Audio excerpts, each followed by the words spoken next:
Alright, so in this video, I'm going to go ahead and show you guys exactly what I did after installing that Belltech kit to get me, well, at the right height that I wanted, that was good for myself. So luckily for you guys, I filmed it along with all the mistakes I made and all the things I found out. And when all was said and done, I still managed to get it done in a weekend. So if you include the time for the original kit, plus having to take it apart a second time to get it the way that it sits now, I still managed to do it with just basic tools myself in a weekend. So hopefully you guys can too. If you guys have any questions or anything for me like you did in the last video, throw them down below and I'll make sure to respond. Thanks for watching, liking, all that good stuff. I'm up to 145 subs as of this video, so if you're seeing it sometime in the future and there's less, yes! At one time I did have 145, so take that on with the show. Okay, so let's get in here and see what's going on. I've got the truck up, right? Look, jack stands, nice and safe. And yeah, hey, you can see where we're rubbing. And this is where are we sitting at? 23.5 inches, basically. This is how much I'm rubbing. Kind of catching all these little things when I bottom out. So let's go around the other side. Show you the situation over there.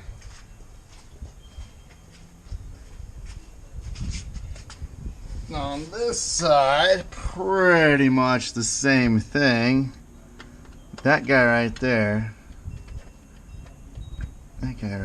is super shiny, and you can see like there's nothing really else on turning. Nothing up here seems to be hitting anymore. Nothing inside this area. It's all at the top. And I believe that shiny spot, right, that's what's doing this damage right here. That's exactly why I always run crappy tires before I put new ones on when I'm figuring this stuff out. Because, man, if these were expensive new tires, this would really break my heart. So, you know, I think the best way to fix this problem is pretty much to just go ahead and cut this area out. It's time. I don't think I'm going to take the whole fender at this point. There's really no need for that. I'm not on air or anything. It's a static drop truck. But there's no sense in continuing to beat and bash all this. If I go ahead and mark off an area where I can get rid of some material, I can even crank the torsions a little bit lower if I want to in the future. Or definitely just make sure I have plenty of clearance to where I'm not having issues. Let's go ahead and look at, you can see I'm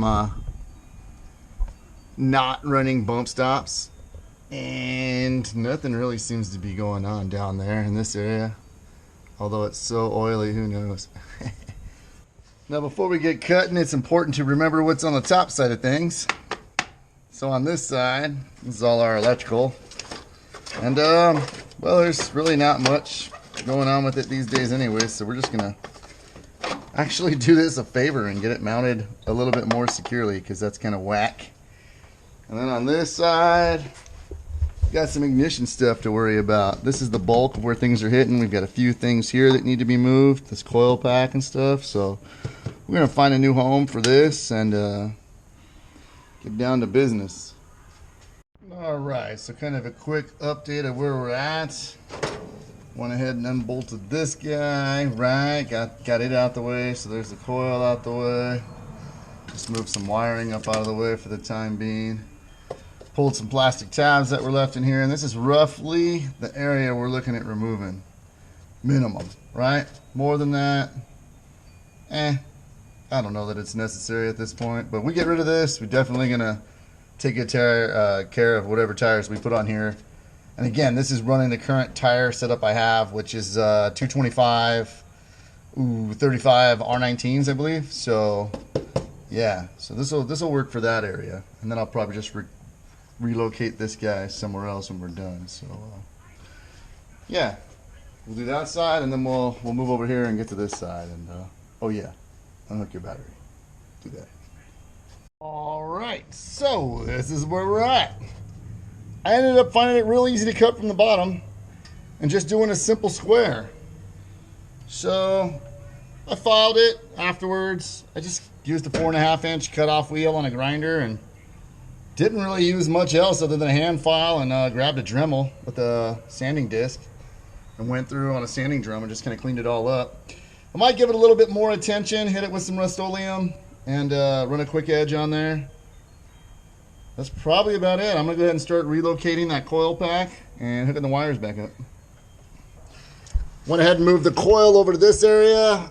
I was able to use, let's see if we can get in there, one existing bolt hole, and then had to just drill another one out on this side. And the reason I chose this location is there's plenty of slack in this stock, skimpy, pathetic little coil wire that probably needs upgraded at some point. There's plenty of slack in all this. The wire loom has plenty of slack. Nothing's tight or pinched. Kind of running the same way everything was. Keeps it out of this area, as well as the occasional rain or water I encounter here in Arizona. I'm not going to have a ton of water coming up, shorting out that coil pack or causing any electrical gremlins and mayhem. So that's something you probably want to keep take into consideration, keep in mind when you're moving some electronics. And with that, on to the other side. All right, so I came across some interesting things when trying to tidy up this side of the fender wall area. I found some point in time someone replaced this battery terminal situation. I'm not sure why they left this old one in there, and I'm guessing maybe a side post situation, or they put this janky cable on but they left this janky cable in the way, and then they use this piece of a ground wire that's red for some reason to run at the fender. All this is busted, I'm guessing, like I said, from a previous accident. So I'm going to try and epoxy this and fix this and see if I can get this original, let's see, little mount back on here like it needs to be. Maybe I can do something with mounting this again. I'm going to have to take water into consideration on this side. The whole bottom of this is open and exposed to the elements. There was a ton of janky electrical tape all around here. I don't know why I keep going to the word janky, but jankies, jeepers, Scooby-Doo, what a mess. This temporary. What is this about, you ask? Well, I'm about to cut this area out, and I really like my truck running. So I figured the best way to ensure that I don't accidentally slip with the cutoff wheel and get up into this wire loom or anything is to temporarily grab some tubing, in this case an extension, get this stuff out of the way so I can safely start cutting and remove this piece of material before I can figure out where I'm going to move all this wire and stuff to the side here. So let's talk more action. I guess we should do it. Cutting, that is. Maybe I'll record this side. Now I'm in the game, I was on the bench. First I was renting, now I'm collecting rent. Run it up. First it was the Beamer, now I want the Benz. Spending all the bag like here I go again. Outside says chirp, now the camera phone. Told you I'ma make, keep the channels on. Why you acting different when the camera's on? Why you acting different like your paper long? 8-day wake up and I thank God. Bad decision got you wishing you could say nah. I say the gritty, you could get hit any day now. On my mama, I'ma move my family way out. With some 20, 50, 100, 1,000, millions, billions, trillions, zillions. I'm talking Amazon money, talking. Looks like I may have cut through my windshield wipers. I'll share that with you if I did. I'll show you on camera here in a second. Got one little piece of metal right. See how we did?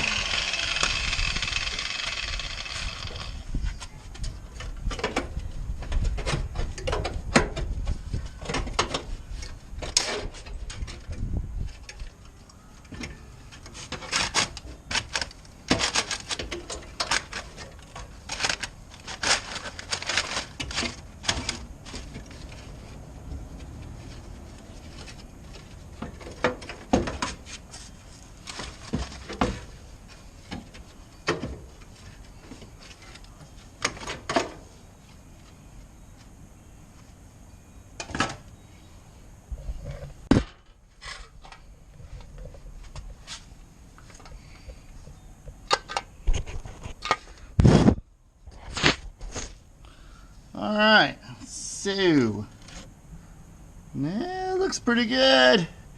Now I cut this a little bigger than I probably needed to. Did not intend it that way, but we're ready for the future, whatever it may bring, right? So now we just gotta figure out where to put all this stuff so that the tire doesn't interfere.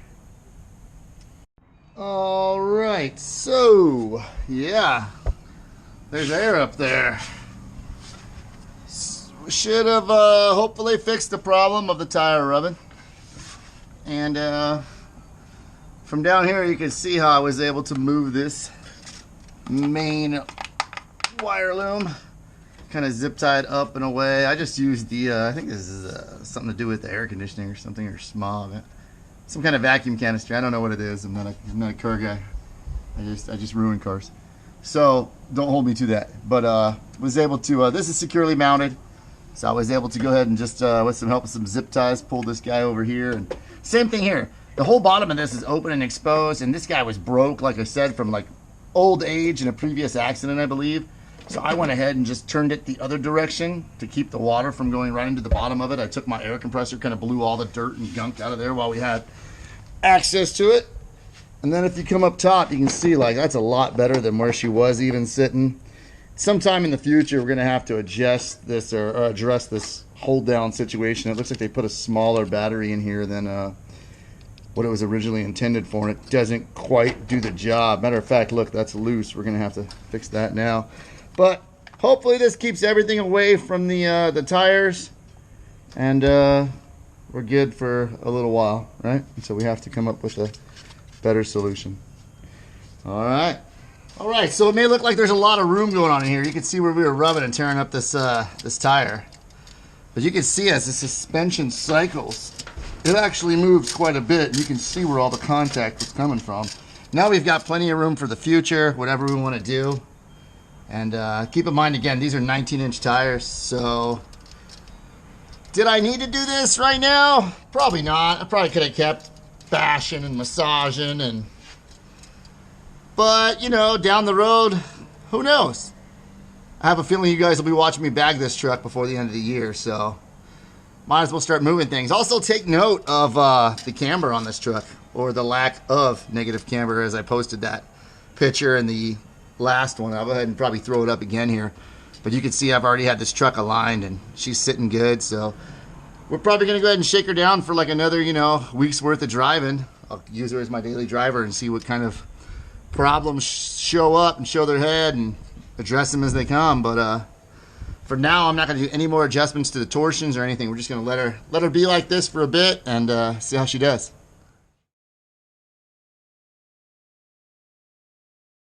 So you can clearly see that she's sitting a lot better with that second spring off, right? I mean, there's no doubt. I'll try and come around this side. Once we get her outside, you'll really be able to see. I'm probably gonna go ahead and pull her out in the driveway, and that'll really let me get at that front end now, because we're still gonna have to address those torsions, but you can see it. She's sitting a lot better. That's what I'm talking about. I mean, if I'm not talking tire or even low, at least now I got a little bit of tire in there. Got a long way to go, but it's a great start. It's a little bit more respectable. Turn up the headphones a little bit. Hey. ISO, let's get it. Whoa, clear out the room, I'm coming through. They wanna see what I'm about. Yeah, I got skills, do it for the thrill. I'm on a paper route. Extra, read about it. I'm today's trying to top it. I put commas over bullshit. Yeah, I put that on mamas. They tryna block all my blessings. They thought I lost for stepping. I bet on me and my team. ISO is what I'm repping. Put on for the whole city. Yeah, I got them rocking with me. I bet on me and my team. ISO is what I'm repping.